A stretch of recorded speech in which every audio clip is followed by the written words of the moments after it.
اعوذ باللہ من الشیطان الرجیم بسم اللہ الرحمن الرحیم الحمد للہ والصلاة علی اہلہا۔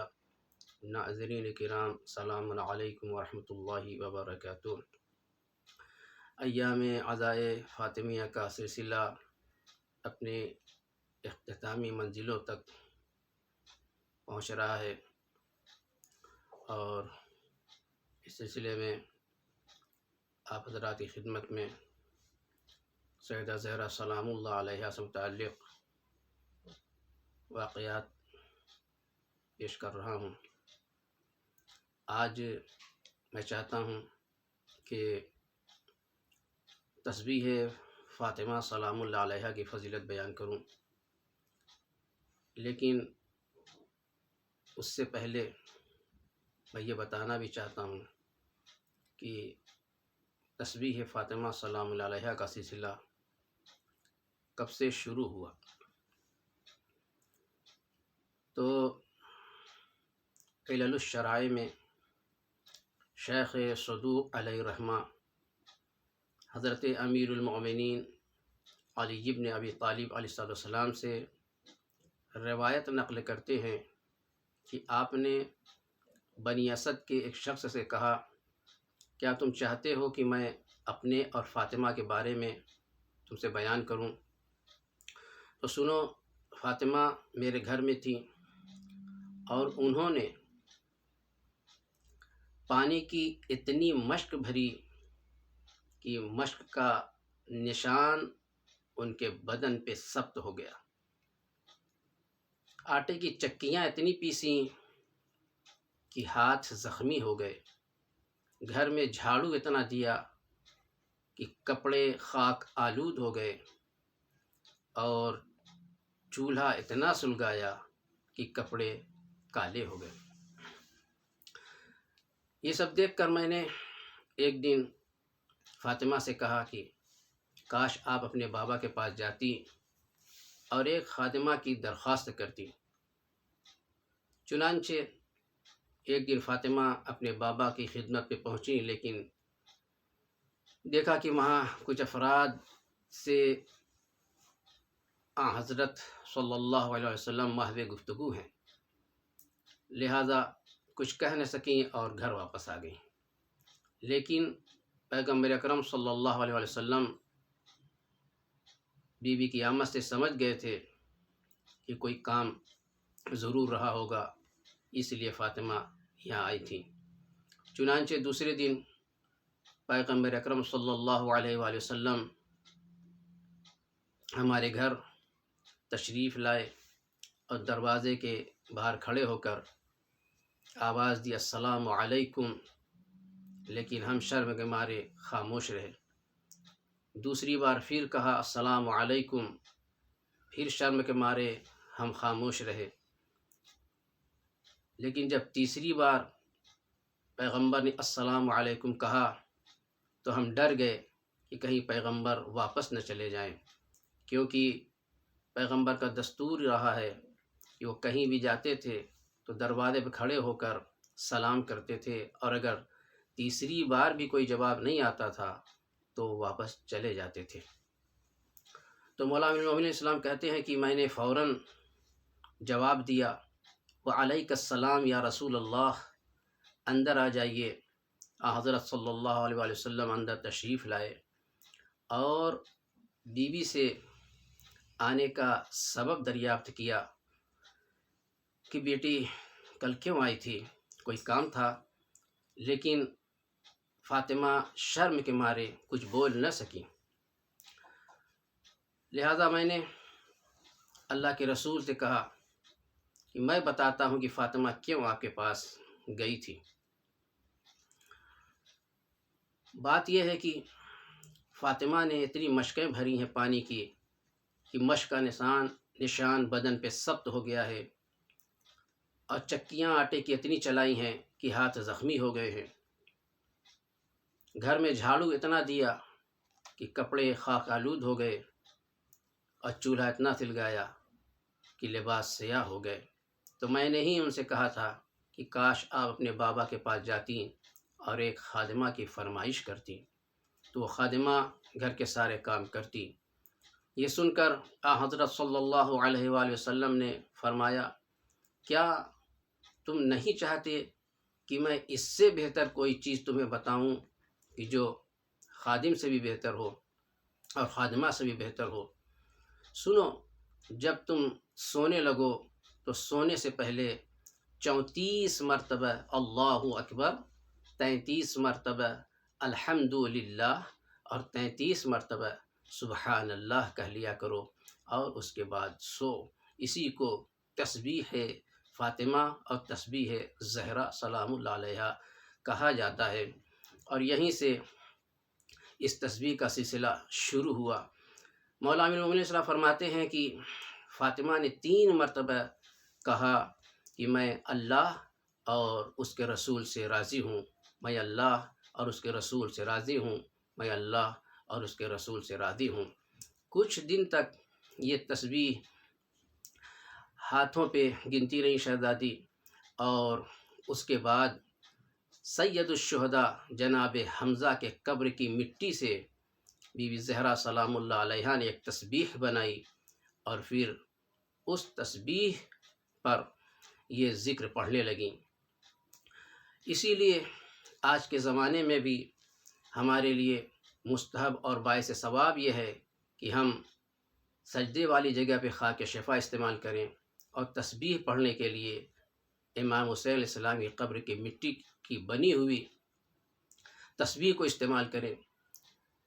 اس تسبیح کا کمال یہ ہے کہ اگر اس پہ کچھ پڑھا بھی نہ جائے، خالی ہاتھ سے پھرایا جائے، تب بھی ثواب لکھا جاتا رہے گا۔ اب آپ حضرات کی خدمت میں یہ بھی بتا دوں کہ تسبیح فاطمہ سلام اللہ علیہا کی روایتیں کن کن کتابوں میں ملتی ہیں۔ ساری کتابوں کا نام تو میں نہیں لے سکتا، لیکن میں اتنا بتا دوں کہ شیعہ اور سنی دونوں کتابوں میں تسبیح فاطمہ زہرا سلام اللہ علیہا کی روایت تواتر کے ساتھ ملتی ہے۔ اہل سنت کی مشہور کتابیں صحیح بخاری، صحیح مسلم، سنن ابو داود وغیرہ میں تسبیح فاطمہ سلام اللہ علیہا کی روایتیں موجود ہیں، اور شیعہ کتب میں وسائل الشیعہ، بحار الانوار اور ثواب الاعمال و عقاب الاعمال، من لا یحذر الفقیہ، علل الشرائع، مجمع البیان اور دیگر کتب میں یہ روایت تسبیح فاطمہ سے متعلق موجود ہے۔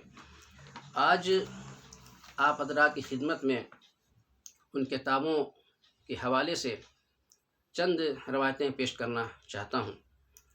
اصول کافی کی جلد 3 میں امام جعفر صادق علیہ السلام کا ارشاد ہے کہ جو شخص نماز واجب کے بعد قبلہ سے منحرف ہونے سے پہلے، یعنی قبلہ سے منہ پھیرنے سے پہلے تسبیح زہرا پڑھے تو اللہ اسے بخش دیتا ہے۔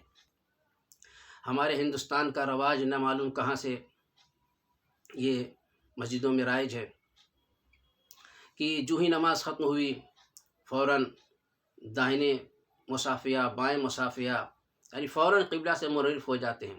مصافحے کی روایتیں تو کتابوں میں بہت موجود ہیں اور اس کا کافی ثواب بھی ہے، لیکن ایسی کوئی روایت نہیں ملتی کہ نماز کے بعد فوراً مصافحہ کیا جائے۔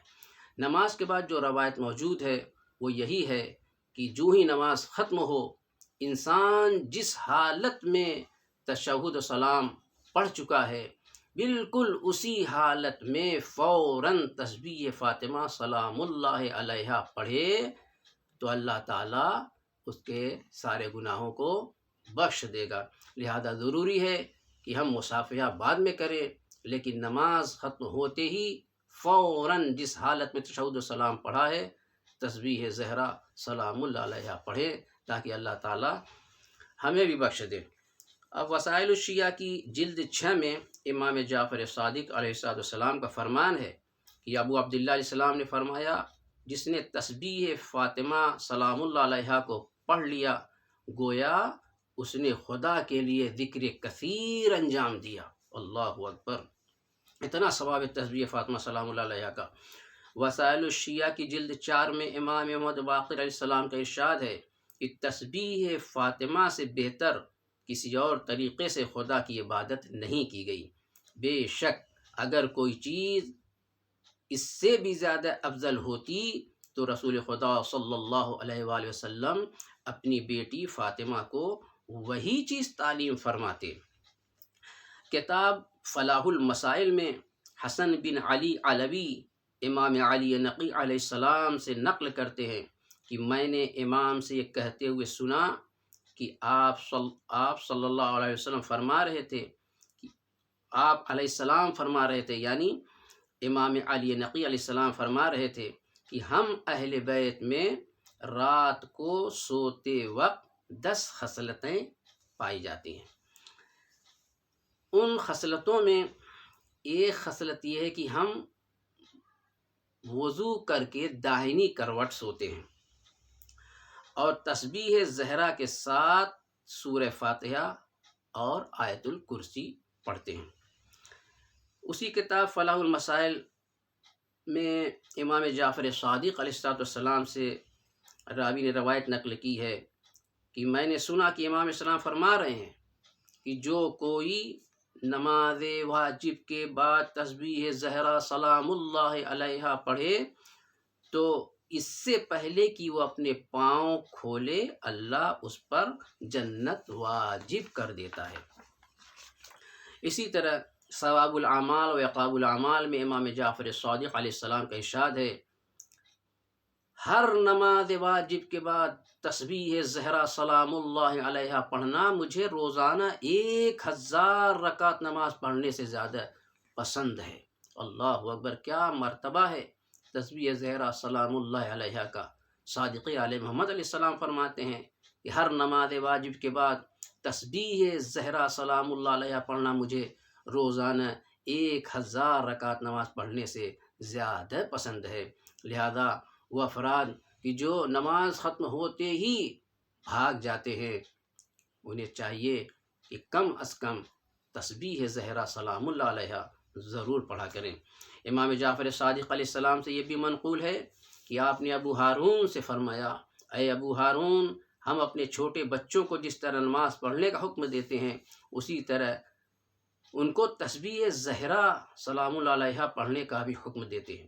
تم بھی اسے پڑھنے کو اپنے لیے لازم بنا لو، کیونکہ جو شخص ہمیشہ تسبیح زہرا پڑھتا رہے، جو شخص ہمیشہ تسبیح زہرا سلام اللہ علیہ پڑھتا رہے، کبھی شقاوت اور بدبختی میں مبتلا نہیں ہوگا۔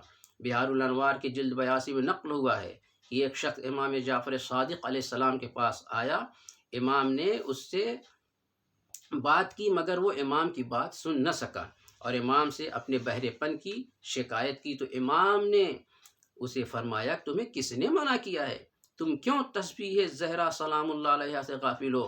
تو اس شخص نے پوچھا تسبیح زہرا کیا ہے؟ تو آپ نے فرمایا 34 مرتبہ اللہ اکبر، 33 مرتبہ الحمدللہ، 33 مرتبہ سبحان اللہ پڑھ لیا کرو۔ وہ شخص کہتا ہے تھوڑے ہی عرصے میں نے اس عمل کو انجام دیا تھا کہ میرا بہرا پن دور ہو گیا۔ اللہ اکبر، کیا فضیلت تسبیح زہرا سلام اللہ علیہ کی۔ لہٰذا ضروری ہے کہ ہم اور آپ تسبیح زہرا سلام اللہ علیہ کا ورد ہمیشہ دن اور رات جاری و ساری رکھے تاکہ اللہ تعالی ہمارے گناہوں کو بھی بخش دے اور ہماری ساری مرادیں کو بھی پوری کرے۔ والسلام علیکم ورحمۃ اللہ وبرکاتہ۔